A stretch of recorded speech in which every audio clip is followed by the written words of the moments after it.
Development అనేది నిరంతర ప్రక్రియ. అవునన్నా కాదన్నా పరిస్థితులను బట్టి వచ్చే పరిశ్రమలు వస్తూ ఉంటాయి. దాన్ని మోకాలు అడ్డకపోతే చాలు.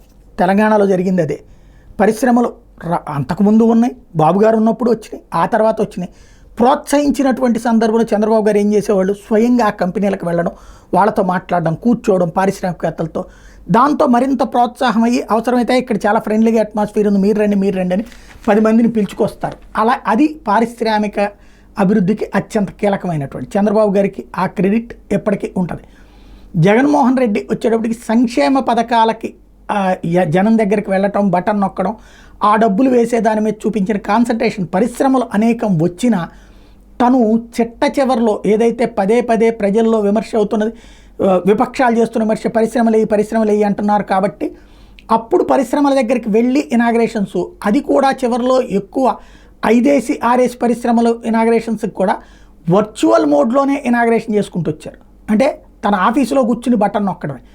స్పాట్కి వెళ్ళిని 1 2 3 కంపెనీలకు అనుకుంటా, అది కూడా చివరిలో. ముందంతా వదిలేసినటువంటి వాస్తవంగా పరిశ్రమలు రాలేదా, 5 ఏళ్లలో పరిశ్రమలు వచ్చినాయి. కానీ వాటిని వాళ్ళే ప్రారంభించుకున్నారు, వాళ్ళ పనులు వాళ్ళు చేసేసుకున్నారు, ఇబ్బంది ఏం పెట్టల. కానీ అది ప్రజలకు తెలియదు. అదే ఇప్పుడు చంద్రబాబు గారిని చూడండి, శ్రీ సిటీ వెళ్ళారు. ఇప్పుడు అక్కడ ఆల్రెడీ రన్నింగ్కి సంబంధించినటువంటి అనుమతులు తీసుకున్నటువంటి కంపెనీలకి ఇనాగ్రేషన్ చేశారు. ఆ తర్వాత కొత్తగా కట్టబోయే కంపెనీలకి శంకుస్థాపనలోనూ పార్టిసిపేట్ చేశారు. తద్వారా పబ్లిక్లోకి సంకేతం అభివృద్ధి అన్నటువంటి వెళ్తుందా లేదా.